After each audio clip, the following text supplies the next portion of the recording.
Hello and welcome to Big Oak Games unboxing video of the new Imperial Assault Pack Bossk Born Hunter, the iconic Trandoshan mercenary we see in Empire Strikes Back. My name is Simon, and I'll be doing the unboxing today, and what I'm going to do is open it up and just show you what you get inside the pack. Now, I'm no expert on skirmish or campaign play, but I'm just going to show you what you get inside and give you a general view of it. So you get the figure in here, your rule sheet, agenda cards, command cards, skirmish cards, and your deployment cards for using Bossk himself. Now, rather than watching me cut this open, here is one I opened earlier. So we should just have to jump straight in here. So let's get those out. Now I'll show you the figure towards the end of the video. First of all, we'll go through the cards and stuff. So you get in here your leaflet, your rule sheet. Do not throw this away, most people do. Please don't. On one side you've got an explanation of what you're getting in the pack. Also just a little bit of a brief rules explanation, this time for skirmish attachments, and it also gives you your skirmish map. But on the flip side is the mission. So this mission is called Gunrunner. Very mercenary style name for a mission there. And this goes through what you need to be able to play the mission. So don't throw this away, otherwise you won't be able to play the mission. And that's, you know, you're missing a big chunk of what you get in the pack then. So let's take a look at the cards we get inside. So we've got these cards here for the Imperials.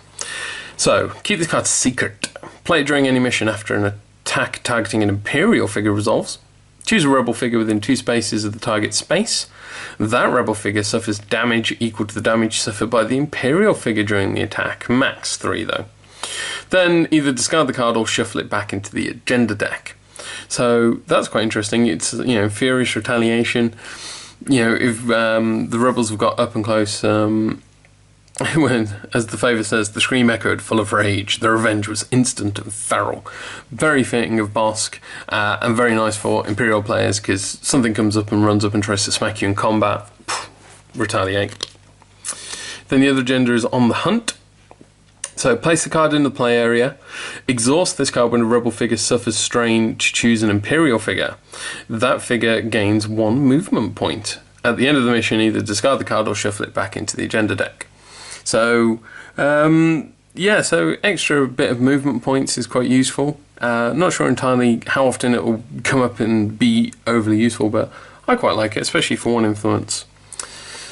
Then we have the mission card, so this is Gunrunner. So this creates the side mission Gunrunner, and if the rebels resolve any other side mission, as always, discard the card and get the reward below, which is Bossk Born Hunter himself. Speaking of Bossk Born Hunter, so he's an 8 cost. He's got +1 dodge, +2 damage, +2 accuracy, all as defaults, and then surge for a pierce 2. His action is indiscriminate fire. Choose a space within 3 spaces and in your line of sight, then roll a green die. Each figure on or adjacent to that space suffers damage equal to the damage results and strain equal to the surge results.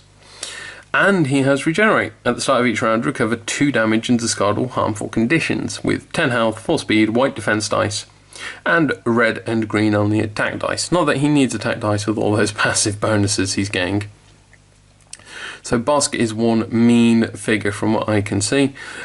He's certainly quite intimidating to see across the field, especially if you're bunched up because of this indiscriminate fire.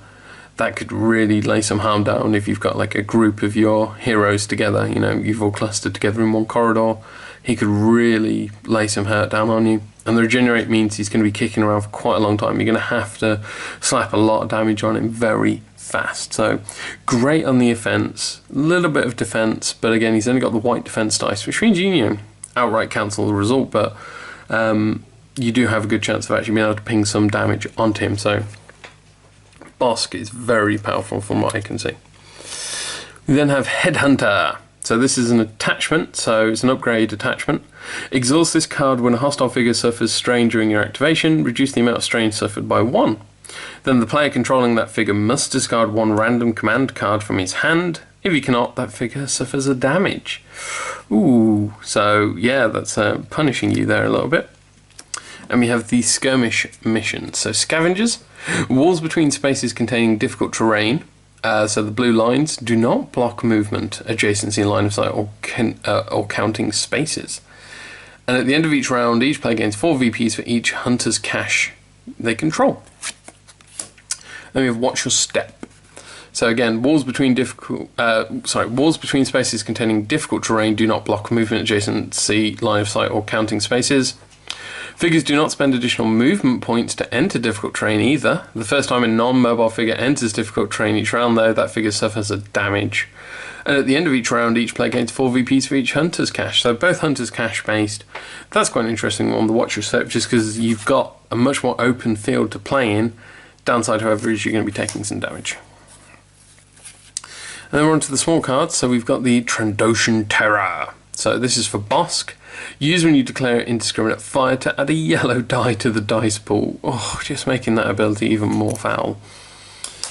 Then we have Grizzly Contest. So use during your activation and an adjacent hostile figure suffers 2 damage, but you take 2 strain as a result. Good way to sort of, if you need to finish off a model, particularly if you're in combat with them, you know, right next to them, but you don't want to have to use up your whole activation because they've only got a health left. Use Grizzly Contest. Yeah, you take the strain, but you get to finish them. And we have Disorient.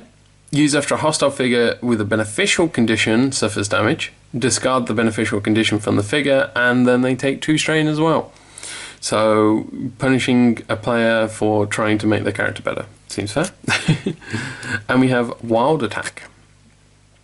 Use when you declare an attack, add 1 red die to the attack pool, and 1 white die to the defense pool. So that is interesting. You potentially can be doing a lot more damage, but there's also the potential your opponent completely defends against it. So that's an interesting one, the Wild Attack. So here we have Bossk, the figure himself.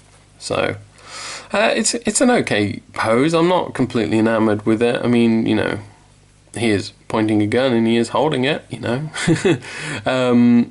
I quite like the original Trandoshans from the original set. Their poses are quite nice. His just seems a little bland, just, you know, feet planted, gun pointing. But I suppose it does fit in with the style of what Bossk does, and it is, you know, fits with his abilities and stuff from the set.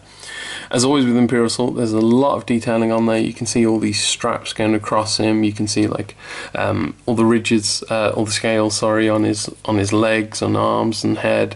You know, they could have very easily gotten away with not doing these details, but they're there and they look good, you know. Yeah, the Imperial Assaults always have nice detailing on them, so yeah, it's certainly not my favourite from this wave. There are nicer figures, I think, but it's not a bad one either, so there we go. I think this set, I think this is good for campaign and for skirmish. Probably a little bit more sided towards skirmish though for Bossk. So if you're a skirmish player, I think you're going to be much more inclined to get a hold of this one rather than for the campaigns. So, but that's just my view on this one. I think this one could go either way. So, but there we go. So remember, everything you've seen here today, all the individual components can be bought and sold on our website, bigorbitcards.co.uk. If you have any questions, feel free to leave them in the comments below. Remember to like and subscribe. Thank you for watching, and I'll see you next time. Bye.